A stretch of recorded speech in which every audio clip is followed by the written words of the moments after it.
And welcome to the playoff edition of the Coach's Corner. With me, as always, to my right, the coach Ian Bain. This time we're joined by Scott Campbell, defensive coordinator, and Sam Rosen, offensive coordinator. Of course, my name is Kevin Papa. You all know that. So let's kick this off right away. Guys, back-to-back playoff wins. First time in forever? Yeah, Good feeling? great feeling. Always good to win. Always good to win a playoff game. Anything, guys? No? No, absolutely. Kids worked hard. It's been 4 years. We came in with them with this freshman group, so they've worked hard. It's good, man. It feels good to be at home and win playoff games at home for sure. So it was good. All right, so let's get started right off the bat. We get the ball right away on offense. It seems we go back and forth a little bit. Both teams feeling each other out. It's almost like a prize fight of the old heavyweight days where a couple fat guys bouncing around each other, testing each other. A couple things I noticed right off the bat. Sam, I'll hit you with this one. Okay.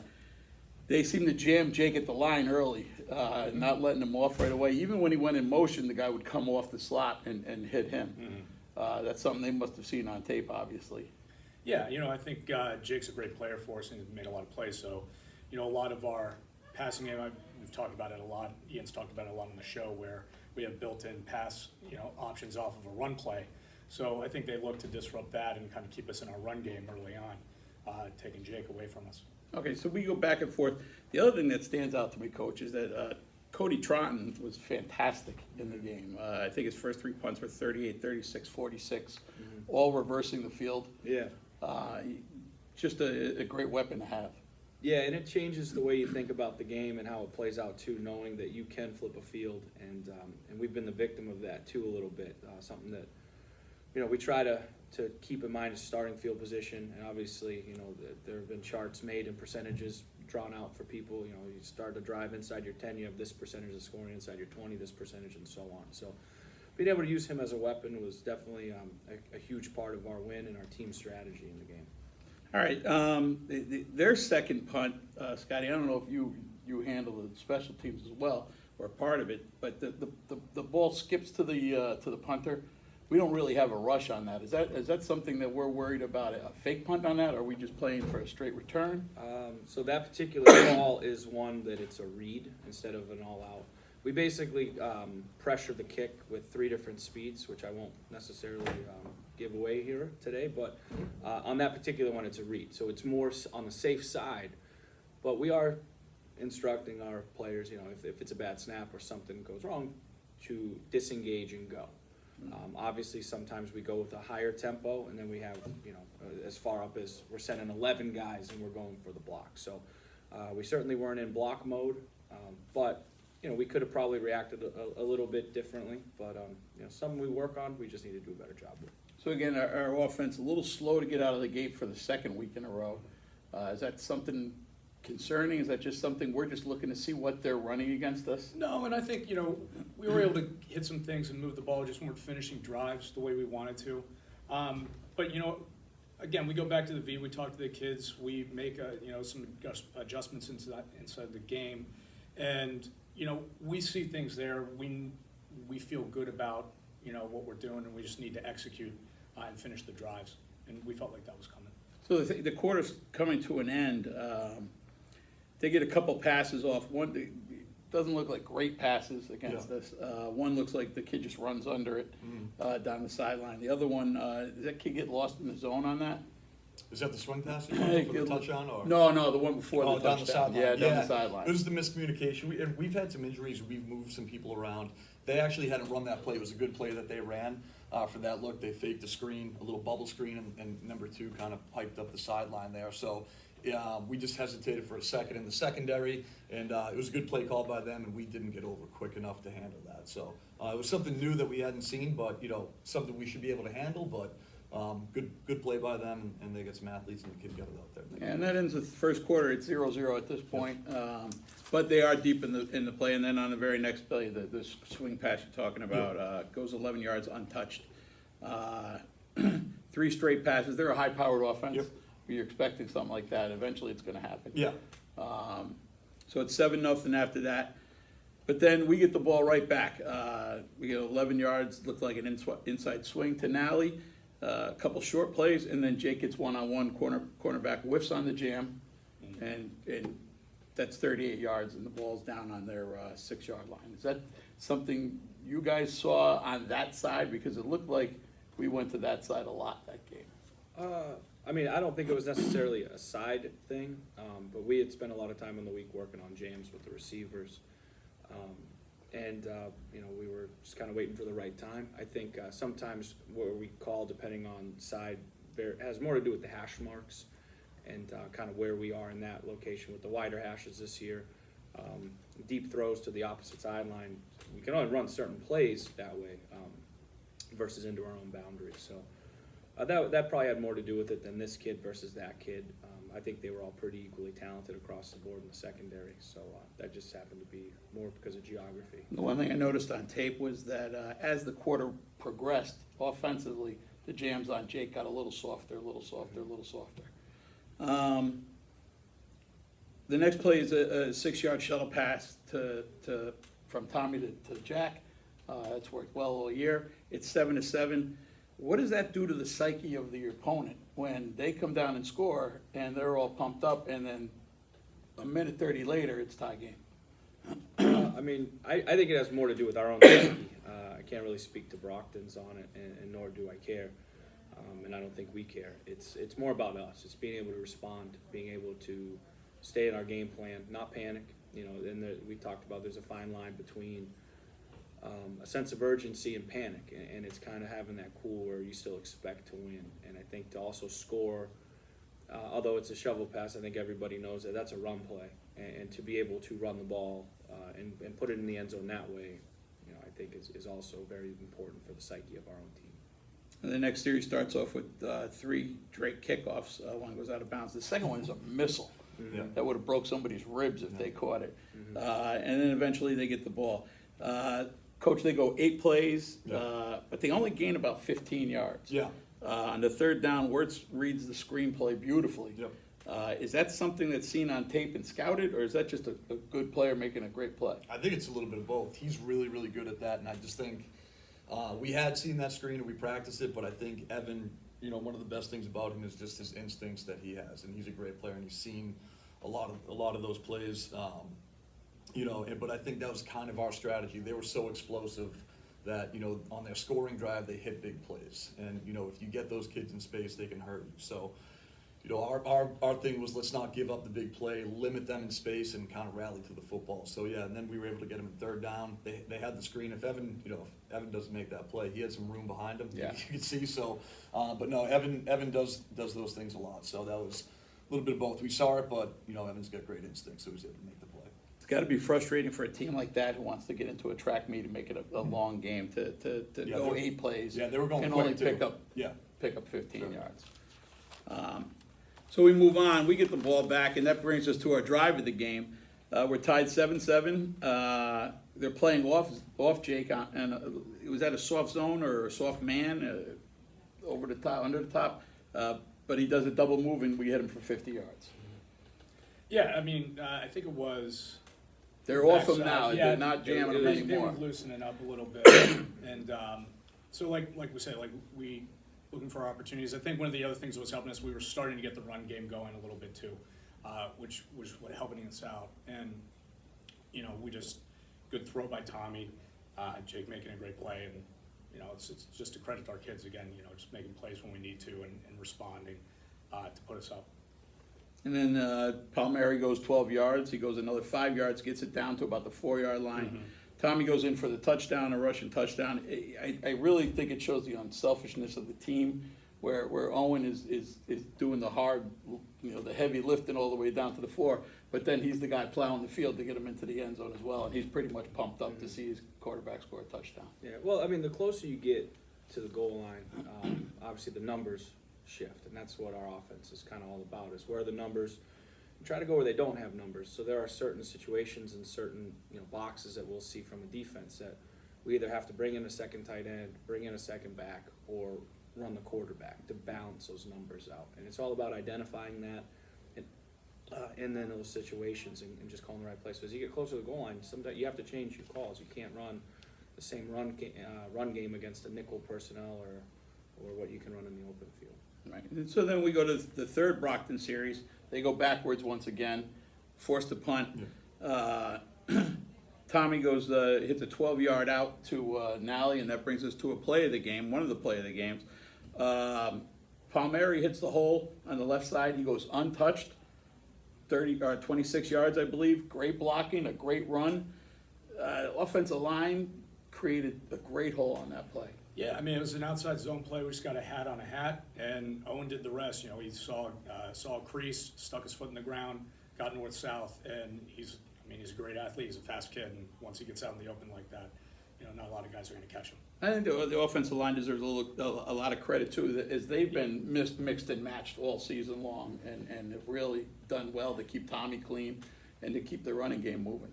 Yeah, it's a hard-working group. There's a lot of people don't know. There's a lot of calls that go in. We see a lot of different fronts, and we'll also see, teams will shift their front throughout a game, give us some different looks, and we've got to, get our calls set.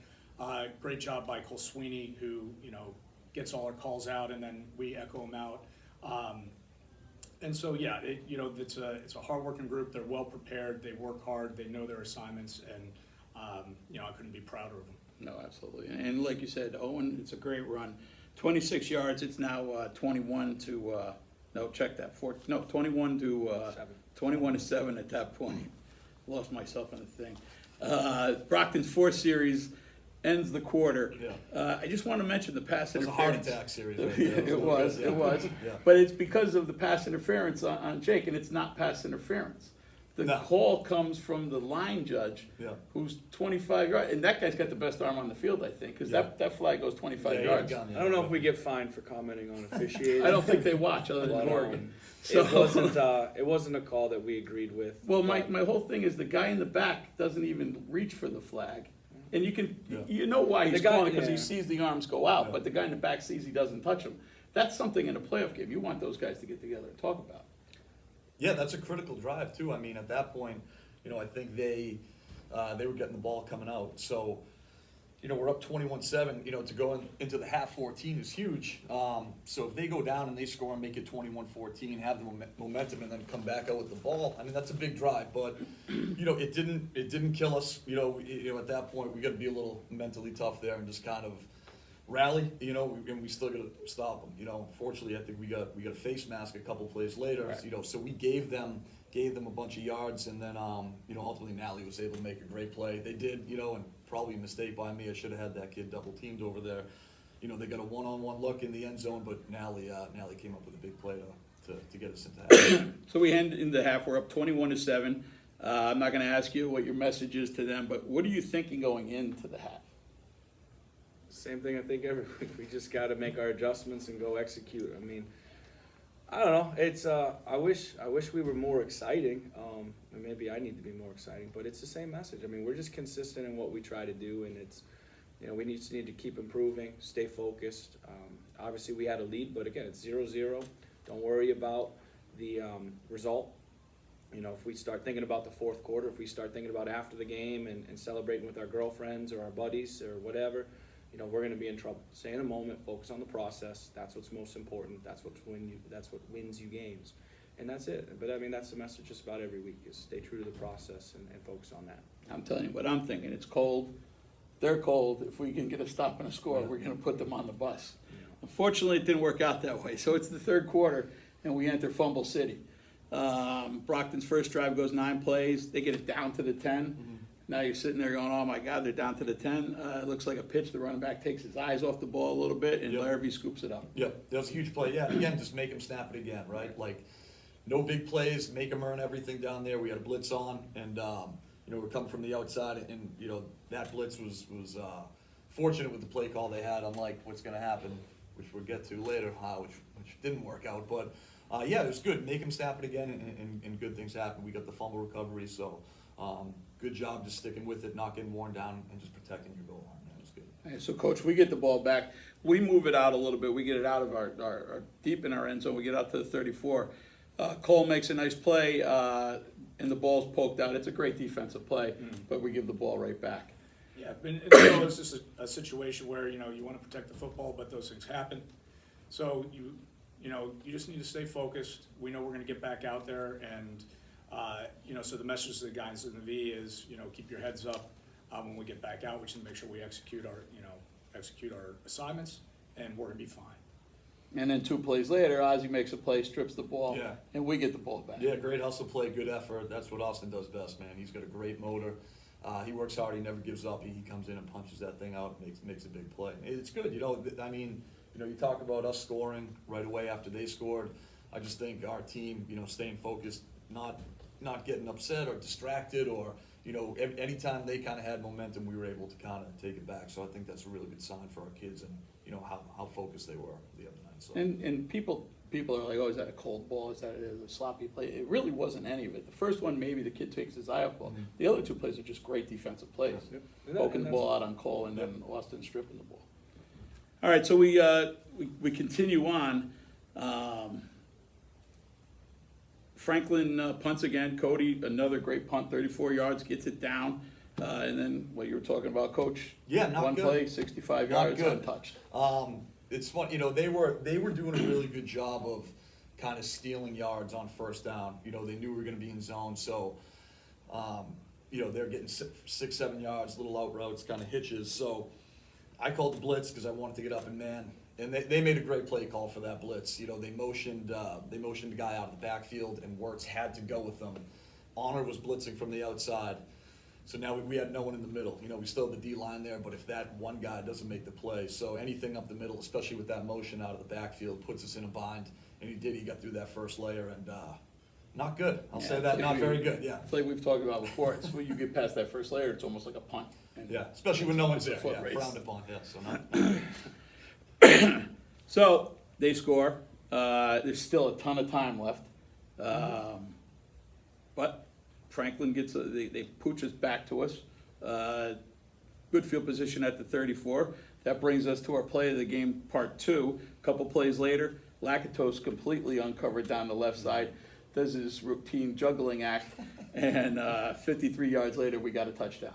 Yeah, so we got in a formation where we thought we could get Cole a clean release, and like I said, the corner just looked like he kind of was playing almost like a cloud cover too. Didn't bail out with him, and he was wide open.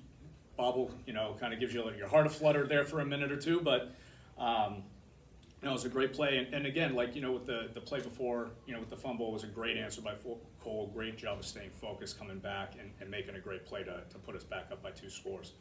It's almost like youth football where the quarterback has got so much time and the kid is so wide open, you're hoping he doesn't overthrow him, and he makes the catch, and it was a good throw, right on the money, good catch, touchdown. We go up 28-14. Again, we picked on the left side on that, but like you said, it wasn't really drawn up that way on a specific kid. It was just what came to you. Brockton's last drive in the fourth quarter, punt to the 10, another great punt. 17 plays. They eat a lot of clock.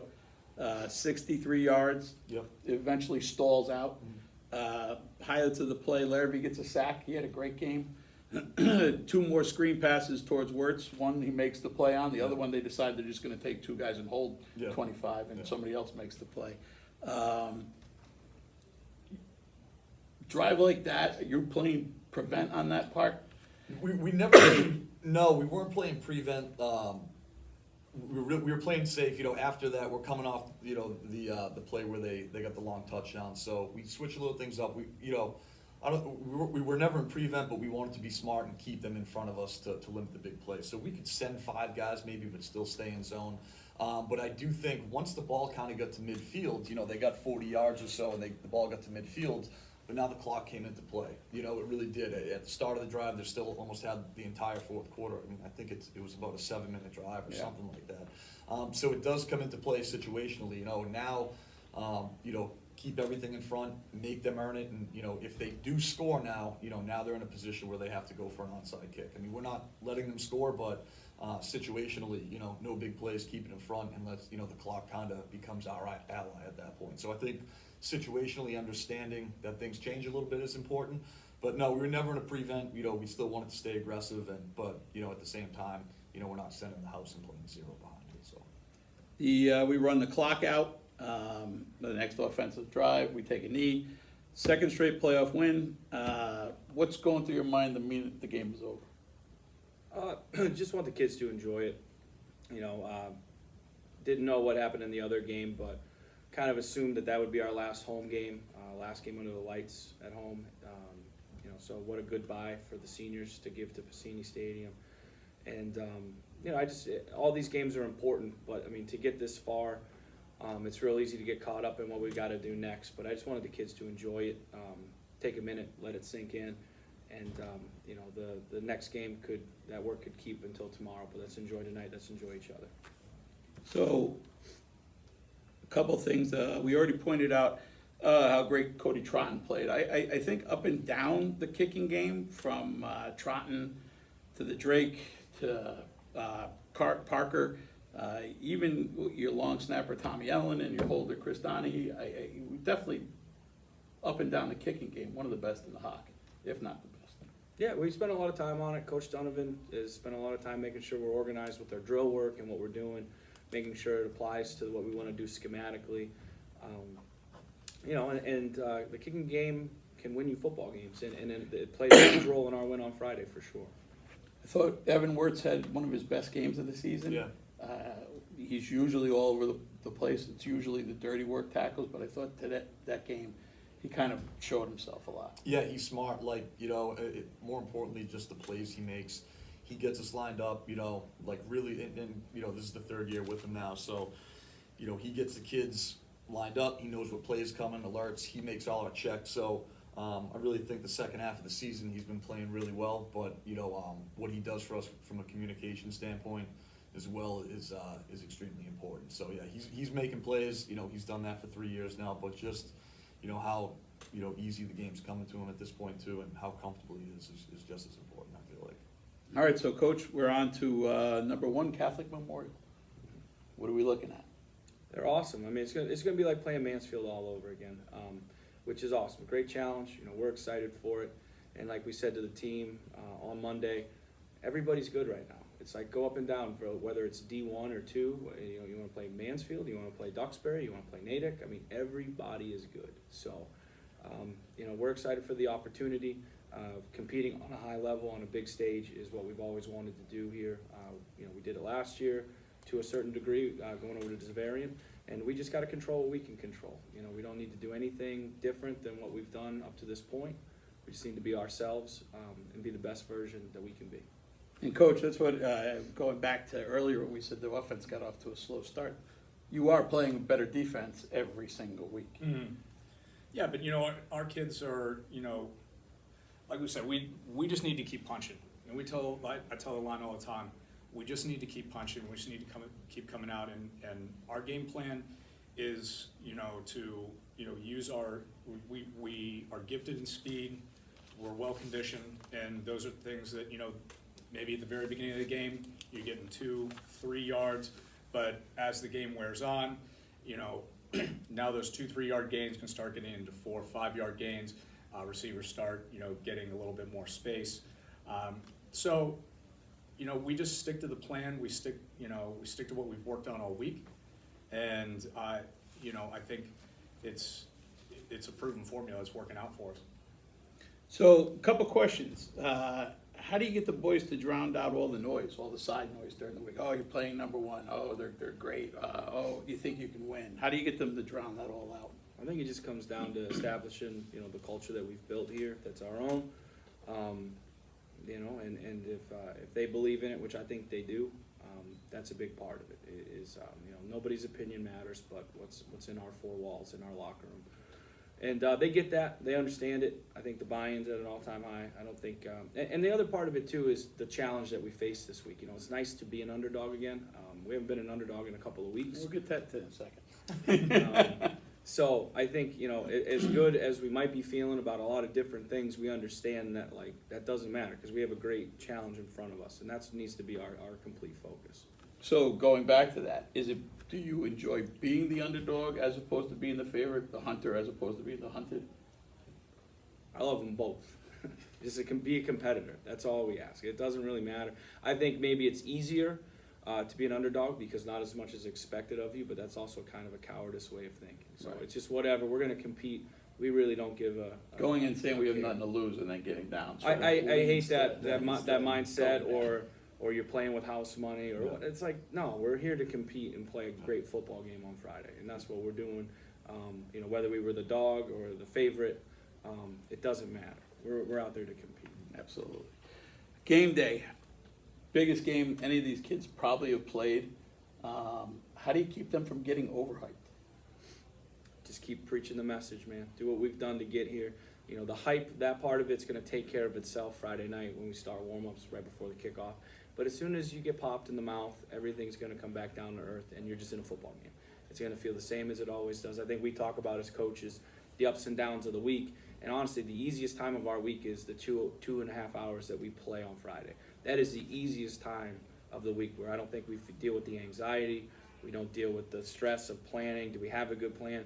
And even if our plan stinks, we're making adjustments. We don't have time to feel bad about it or think about it. We just go. So I think, just preaching the message that we've always done, doing things the same way. Obviously, we always try to strive to be a little bit better, keep rowing. But once the horn sounds on Friday and we start playing and the ball's kicked off, it's all going to feel the same as it always has. If we've done our jobs, that's how it's going to feel. So I think we're ready, and I think we're mature enough to handle that. Okay, and then we'll wrap it up on this. Yesterday, really nice award, unexpected. I know what kind of shy guy you are, so that must have been wonderful for you. He actually hasn't stopped talking. Well, it's been all over Twitter. Yeah, I think the thing is, I'm proud to get the award. I think it's awesome. Certainly I'll hang it up at home. I'm not embarrassed by it or anything like that. But I think what's most important is that everybody, I think, does understand it is a team award, and where we are as a team, and anybody that's coached on any staff at any level in any sport understands it's important to have a great coaching staff. It's very important to have great senior leadership, great underclassmen leadership. Have a community that supports you, an administration at the school that supports us, the Gridiron Club, etc. We're just pumped. We're thrilled for where we are, but we're not done, and that's the most important thing. I think I would rather it been another week where we didn't, whatever. We'll put it away for now. It's in the den. It's in the corner, and we just got to focus on now. And so it was cool, and I'm glad that we were able to represent our community as an organization and get that recognition by the Patriots. I think it truly is a team award, but we're moving on. It's cool, but let's get it. $1,000 to the program, that's got to help somewhere. Yeah. One more question. 7-2, 2 straight wins, 2 straight playoff wins. I know it doesn't fulfill anybody because we got another game to play and hopefully another game and another game after that. Are you starting to believe that people out there believe what you guys are doing is right? Anybody can answer that.